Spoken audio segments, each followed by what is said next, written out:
Y este día de San Luis Murione, gracias a Dios que pudo venir la hermana Karina, algunos hermanos nuestros que viven en su casa. Así que un aplauso a sus hermanos.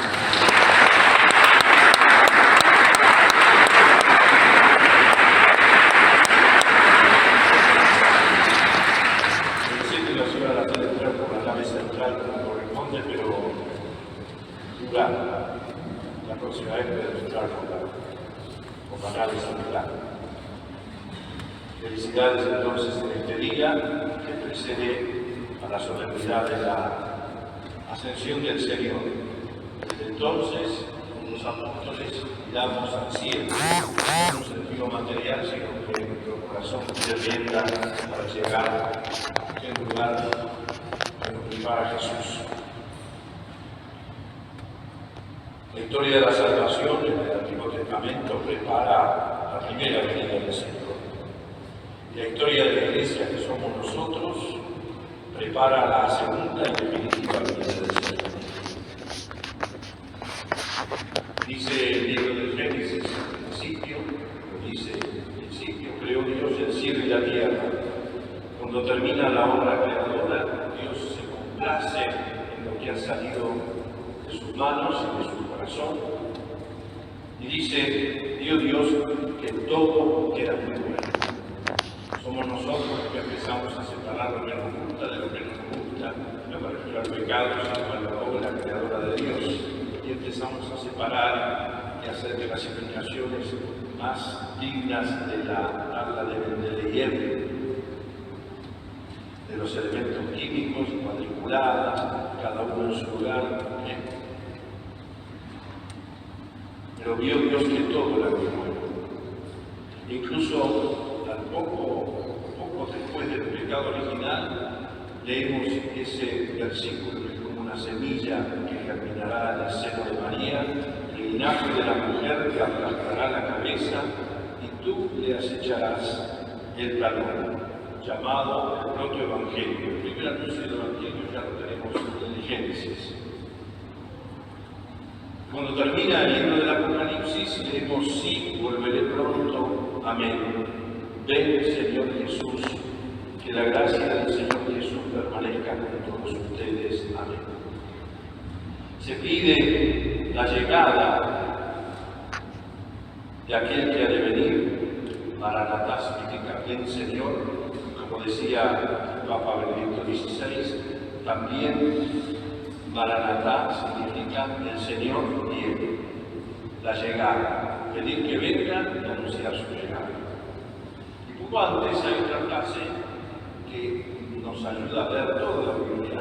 Vio Dios que todo era bueno, y al final el autor del Apocalipsis pone en labios de Jesús la siguiente frase: yo haré nuevas todas las cosas. Y aquí estamos. El Evangelio nos regala esta palabra de totalidad multiplicada por 4, como un 4x4, como un todoterreno, ya que hablamos de todo. Y el poder que Jesús ha recibido de su Padre no lo retiene para sí, no les dice así a los apóstoles, yo me voy, arréglensela como puedan, sino yo los mando. Los mando y vayan a todos los pueblos. Enséñenle todo lo que yo les he enseñado. Yo estaré con ustedes, lo cantaron en la antífona de la Biblia, todos los días hasta el fin del mundo. Todo el poder, todos los pueblos, todo lo que les he enseñado, yo estaré con ustedes todos los días hasta el fin del mundo. Pero el Señor lo hace como hizo la creación, y todo era muy bueno. Y ahí distribuyó, según el Espíritu, multiplicidad de ministerios y de carismas, de manera que ese todos es todo. A veces somos nosotros que clasificamos quién está de ese lado de la nave central, quién es de este lado, quién es ahí, quién es acá. Y perdemos tanto tiempo en esa separación de hacienda que nos olvidamos de esa totalidad de Dios. 40 días, ¿qué hizo Jesús desde que resucitó a que ascendió? 40 días. Entre la muerte y la resurrección, y 40 días Jesús quiere enseñar a los suyos algunas cosas, pocas. Primero, miren soy yo, miren mis llagas. Nosotros en este tiempo de la Iglesia no nos acostumbramos sino que escondemos nuestras propias llagas. Come con ellos y nosotros nos ponemos a discutir quién come y quién no come.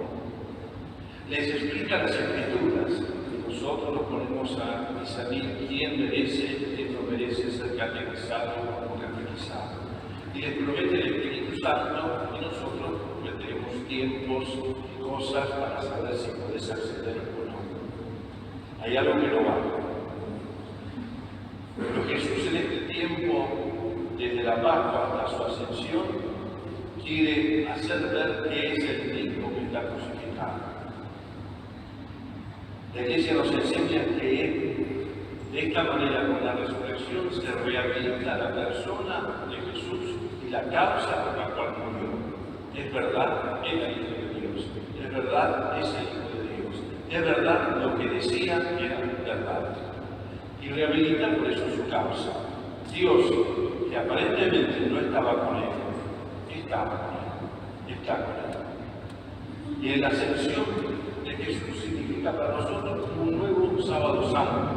Los apóstoles se van, miraban al cielo y el Evangelio de Lucas dice: ¿qué hacen mirando al cielo? De la misma manera que se fue, tendrá. Por supuesto que el cielo no es una realidad física más arriba, entonces estamos más abajo, sino que es una realidad de la presencia eterna de Dios.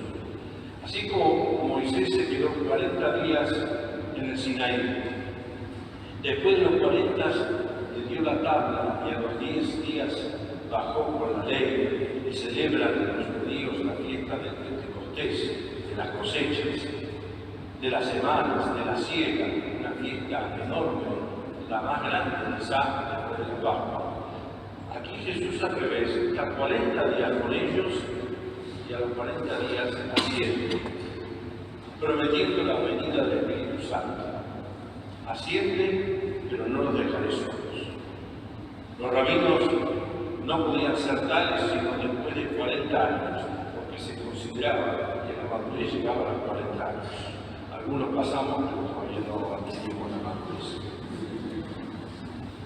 Es más o menos en el tiempo de Jesús. Se calcula el cambio de generaciones, ahora es más rápido. Ahora hablamos de preadolescente, adolescente, joven, tan joven, joven viejo, adulto joven, abuelo, adulto mayor, falta categoría, y estamos perdidos, por lo menos no sé cuál de ellas es. Pero Jesús prometió el Espíritu Santo que nos llevará a la verdad completa. Ese Espíritu Santo que será la comprensión de lo que todavía no se comprende. ¿Qué hace mirando arriba? De la misma manera que subió, bajará. Y Él está sentado a la derecha del Padre. Donde esté el pastor, ahí vamos las ovejas. Donde está la cabeza, ahí está el cuerpo. Ahí viviremos todos. El Evangelio podía sintetizarse en algunos imperativos. Primera persona del singular: ven, vengan a mí, no los amigos, ya es ocasional. Y luego un imperativo: ven a predicar el Evangelio, vaya a todo el mundo. También un imperativo que habla de la totalidad. Él nos precede, Él nos revela con la gracia de los sacramentos esa vida.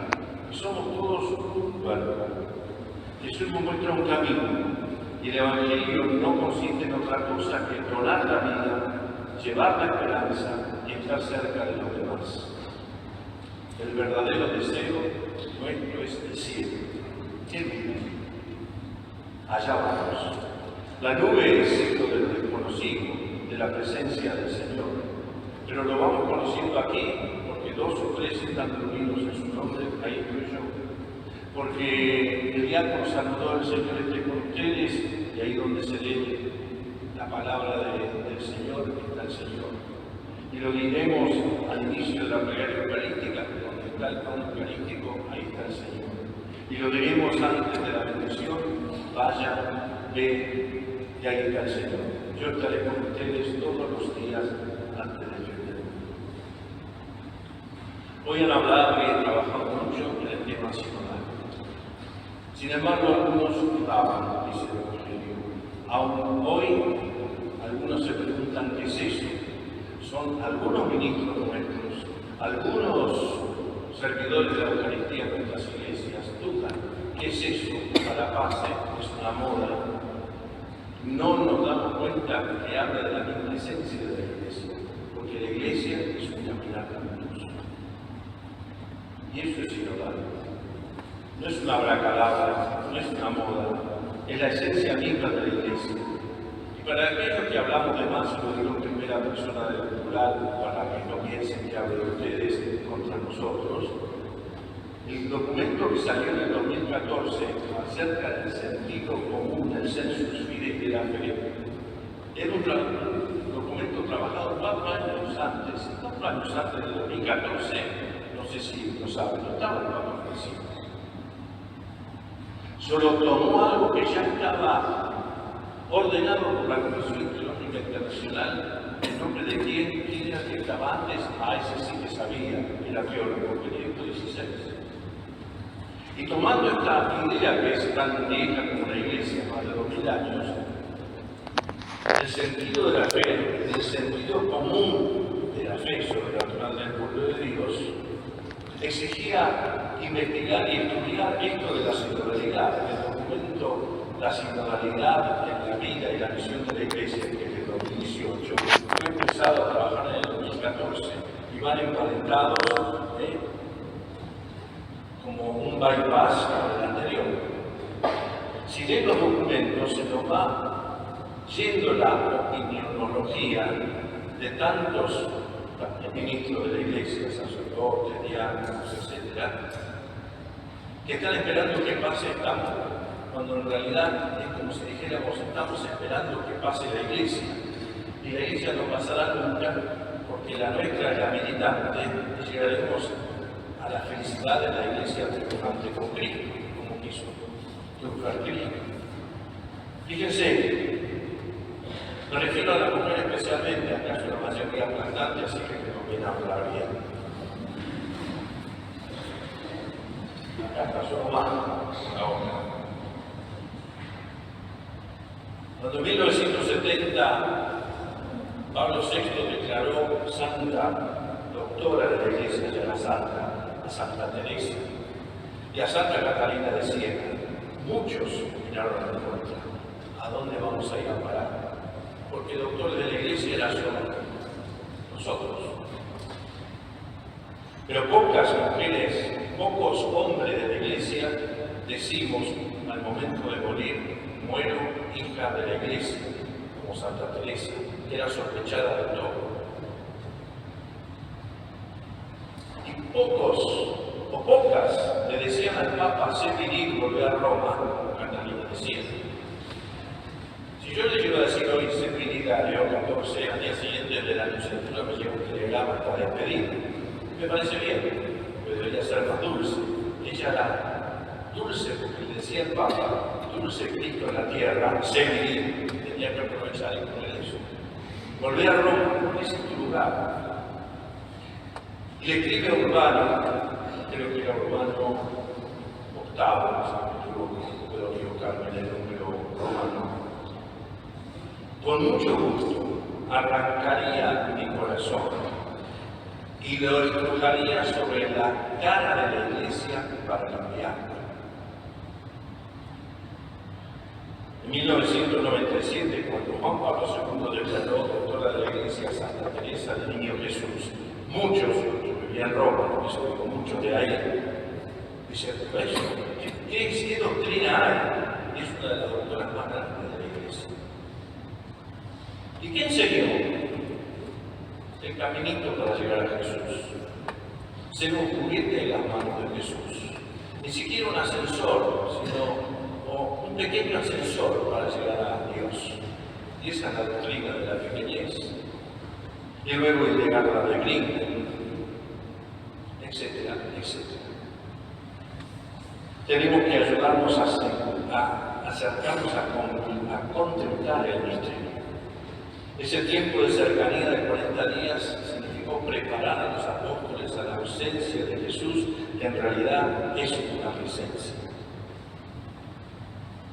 En definitiva, aprovechemos este momento del Espíritu, porque está visto que el Espíritu viene, y como es un viento, nadie sabe a dónde viene y a dónde nos lleva, no sea que pase de largo, como el amor, que a veces pasa de largo, golpea nuestras puertas y si no les abrimos. Jesús mismo entra en esta dimensión amorosa y romántica. Yo estoy a la puerta y llamo. Si alguno escucha mi voz y me abre, cenaré con él y él conmigo. Y si no le abrimos, es verdad que tenemos en la historia de la Iglesia muchas veces donde Jesús tiró a la puerta a tantos santos que vivieron una gran conversión, pero nunca aplasta la libertad personal. Este es mi Hijo, mi amado, dice Jesús, dice el Señor en el bautismo y la transfiguración del Señor. Escucha, escucha.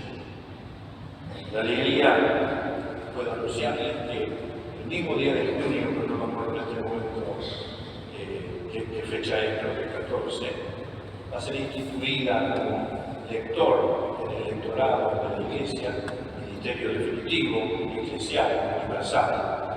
Sonia Fernández, que hoy nos ayudó a incorporarnos en esta mañana de oración y de taller. Y luego Claudia Campos en el ministerio del catequista, el antiguo ministerio. Y vamos andando nomás, como decía el beato Enrique Angelelli, en este año de 50 años de su martirio, vamos andando nomás.